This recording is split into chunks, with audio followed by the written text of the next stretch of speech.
السلام علیکم. یہ ویڈیو خاص طور پہ میں آج ان لوگوں کے لیے بنا رہا ہوں جو کہ اپنی زندگی میں بڑے صدمے سے گزر رہے ہیں. چھوٹی موٹی پرابلم سے نہیں، بڑے صدمے سے. 27 اپریل 2010 یہ بہت اسپیشل دن ہے میرے لیے آج کا، کیونکہ آج کے دن میں نے کچھ اچیو نہیں کیا تھا، بلکہ آج کے دن میری جاب چلی گئی. دیکھیں، خاص طور پہ نا جو مجھے معلوم ہے مردوں کے لیے، لڑکوں کے لیے ایک چیز جو شیطان ہر وقت جو ایک خوف دلائے رکھتا ہے نا آپ کو، وہ ہوتا ہے رسک کی ٹینشن، کہ کہاں سے پیسے آئیں گے، کہاں سے گزارا کیسے ہوگا.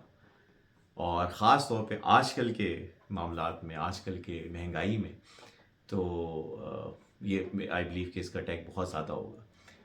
ہوا یہ تھا کہ 27 اپریل 2010 میں ایک جاب کر رہا تھا. I was a regional manager for an organization.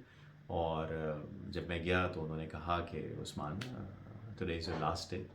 اور بس کوئی وجہ تھی جس کی وجہ سے جو ہے وہ مجھے نکالا گیا، اور جس میں میرا بھی کہیں نہ کہیں قصور تھا. تو جب میں واپس آیا گھر، آئی واز ہارٹ بروکن. جس کو کہتے ہیں کہ نا you reach to the rock bottom.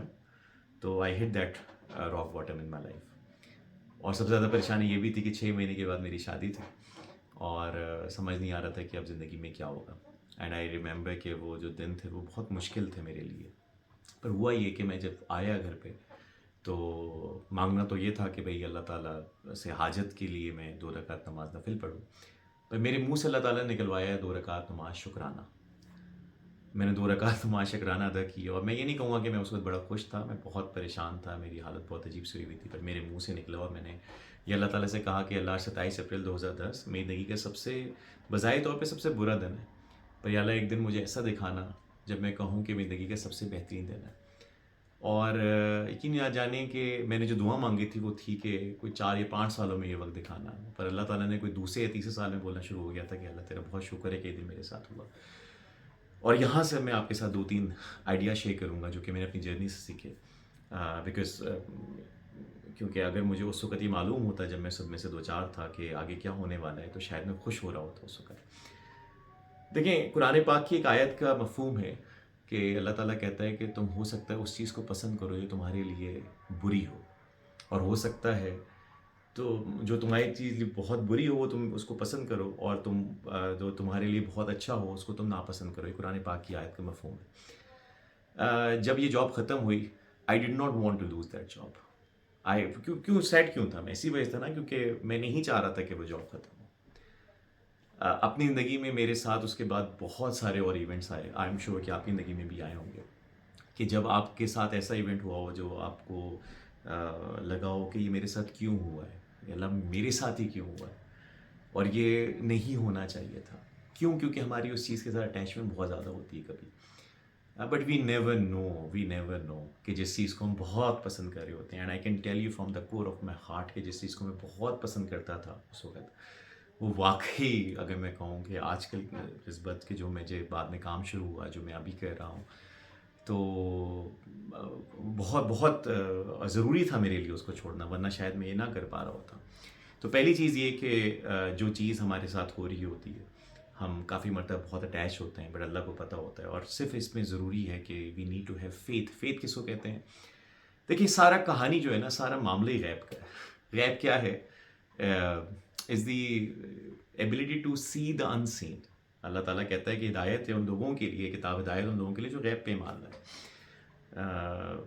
تو اگر آپ دیکھیں تو انسین کیا ہے؟ فیوچر. فیتھ جس کو کہا جاتا ہے. اب دو ہمارے سامنے ایموشنز ہوں گے نا، ایک فیئر ہوتا ہے، ایک فیتھ ہوتا ہے. دونوں کا تعلق فیوچر سے ہے. فیئر میں جب میں نگیٹو چیزیں سوچ رہا ہوں، فیتھ میں یہ کہ جب مجھے یقین ہے کہ جی میرے ساتھ بہت پازیٹیو ہوگا. So when we have this غیب، when we have believe in unseen, تو ہم شاید جو ہے وہ فیتھ پہ چلے جاتے ہیں. ایک چیز بڑی امپورٹنٹ ہے سمجھنا، and as a student of professional development I have learn this thing. And I hate to admit this, I hate to tell in my workshops, but I share things with others as well. کہ adult learning جو ہے نا، اس کا ایک بڑی خطرناک چیز یہ ہے کہ کافی بڑے لوگ صدمے کے بعد سیکھتے ہیں. بڑے لوگ جو ہوتے ہیں نا، بڑی عمر کے لوگ جو ہوتے ہیں نا، ایڈلٹ لرننگ بیہیویئر میں آپ کو بتاؤں کہ ہم لوگ جو ہے وہ اکثر جو ہے وہ سیکھتے ہیں جب ہمارے ساتھ کچھ مسئلہ ہوتا ہے، کچھ پریشانی ہوتی ہے. عام طور پہ ہم نہیں سیکھتے. ہمیں معلوم ہوتا ہے کہ جی یہ ہمیں نہیں کرنا چاہیے، پر ہم کر رہے ہوتے ہیں. پر جب کوئی ایک صدمہ ہو جاتا ہے نا، کوئی اس پہ ایک بڑے نگیٹو ایکسپیرینس سے ہم گزرتے ہیں، تو پھر اکثر جو ہے وہ چیز ہم چھوڑ دیتے ہیں اس چیز کو. مثال کے طور پہ بہت سارے لوگ جو اسموکنگ چھوڑتے ہیں وہ ہارٹ اٹیک کے بعد چھوڑتے ہیں. بہت سارے لوگ اپنی ایکسیڈنٹس کے بعد زندگی میں بہت بہتر ہو جاتے ہیں. بہت سارے لوگ جو ہوتے ہیں ہمارے ملک کی اگر ہم بات کریں، ایک باپ ہے، اس کے 3-4 بچے ہیں، بچے جو ہے وہ کوئی کام کی طرف نہیں جاتے، بٹ باپ کو جیسے ہی کچھ ہوتا ہے، خدا نہ سے دنیا سے چلے جاتا ہے، تو سارے لوگ سیدھے ہو جاتے ہیں، کام شروع کر دیتے ہیں. سو یہ جب صدمے سے نہیں گزرتے جب تک نا، تب تک ہمارے بیہیویئرز نہیں چینج ہو جاتے. It's very sad thing.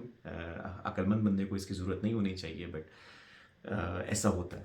تو اپنی زندگی میں نے ایک جو چیز لرن کی نا، کہ جتنی بھی مشکل ایونٹس ہماری لائف میں آتے ہیں نا، اس کی 2 وجوہات ہوتی ہیں. ایک تو یہ کہ ہم کہیں نہ کہیں شاید اس سے دور ہوئے ہوتے ہیں، کیونکہ ہم جب صدمے میں ہوتے ہیں، جب مشکل سے گزرتے ہیں، تو اس سے قریب آ جاتے ہیں. شاید اس کو اچھا لگتا ہے کہ ہم اس کے پاس ہیں. دوسری چیز جو سب سے امپورٹنٹ چیز جو دنیاوی حساب سے اگر میں بات کروں، کہ کچھ بڑے امپورٹنٹ لیسنز ہوتے ہیں ہماری لائف میں جو کہ ہم نہیں سیکھ رہے ہوتے، ہم نہیں سدھر رہے ہوتے، اور وہ اس پروسیس سے گزرنے کے بعد ہی ہمیشہ ہم سیکھتے ہیں. اور آپ اپنی لائف میں نوٹ کیجئے گا کہ اللہ تعالیٰ نے بہت زیادہ جو وزڈم دیا ہوگا، بہت زیادہ جو میچورٹی آئی ہوتی ہے، بہت زیادہ جو عقل آئی ہوتی ہے نا، وہ چوٹیں کھانے کے بعد آئی ہوتی ہے. اور اگر ہم کہہ لیں کہ شاید ہی کسی سے ہم سن کے سیکھ لیں، کسی سے سمجھ کے سیکھ لیں، کرنا چاہیے، آنا چاہیے، بٹ اکثر نہیں ہوتا. تو ہماری لائف میں جب کچھ اس طرح کے ایونٹس آئے ہوتے ہیں تو غور کیجیے گا کہ کچھ سکھانا چاہتی ہے قدرت ہمیں جو ہم نہیں سیکھ رہے ہوتے. سو آپ اپنی لائف میں اگر کسی صدمے سے 2-4 ہیں، فرسٹ تھنگ از کہ right now can you be thankful to God for this. دیکھیں وہ ذات جو ہوتی ہے نا، اللہ تعالیٰ، وہ بہت بھرم رکھنے والی ذات ہوتی ہے. اگر آپ کسی شخص آپ کے ساتھ کوئی زیادتی کرے نا، کوئی آپ کو دھکا دے اور آپ اس سے کہیں کہ چلو یار کوئی بات نہیں، میں نہیں بدلا لیتا تم سے، تو بڑا شرمندہ ہو جائے گا. کوئی اگر آپ کے ساتھ کوئی زیادتی کرے اور آپ اس کو معاف کر دینا، تو اس کو بڑی تکلیف ہوتی ہے کہ یہ بدلہ کیوں نہیں لے رہا. تو اگر ہم دیکھتے ہیں کہ ہماری زندگی میں جتنی بھی امتحانات آتے ہیں، کس کی طرف سے آتے ہیں؟ اللہ کی طرف سے آتے ہیں. اور اگر ہم اس وقت شکر ادا کرنا شروع کرتے ہیں اس کا، تو وہ ذات بہت بھرم رکھتی ہے. یہ ایسا ہو نہیں سکتا کہ وہ آپ کو اسی میں جو ہے نا وہ آپ کو تنگ کر کے رکھتا ہے. اور یہ پھر قرآن پاک کی آیت کا مفہوم بھی ہے کہ تم شکر کرو گے تو میں زیادہ دوں گا.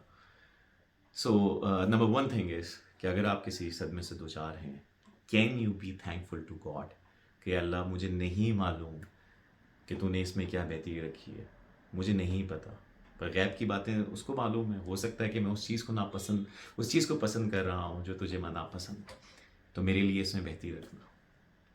اور دوسری چیز، جب آپ اس پروسیس سے نکلیں یا آپ گزر رہے ہوں اس صدمے سے، بہت امپورٹنٹ چیز اپنے آپ سے پوچھیں، کیا چیز ہے ایسی جو ابھی تک آپ نہیں سیکھ رہے، جو شاید آپ کو بہت سارے اشارے آپ کو مل رہے ہیں، شاید آپ کو لوگ کہتے رہے ہوں، بٹ کبھی آپ نے نہیں توجہ دی ہو، پر قدرت آپ کو کچھ سکھانا چاہ رہی ہو. What is that lesson? I wish you all the best. زندگی میں خود بھی کامیاب ہوں اور آپ کے ارد گرد کے جو لوگ ہیں وہ بھی آپ کی کامیابی سے فائدہ اٹھا سکیں. اس کو نہ بھولیے گا.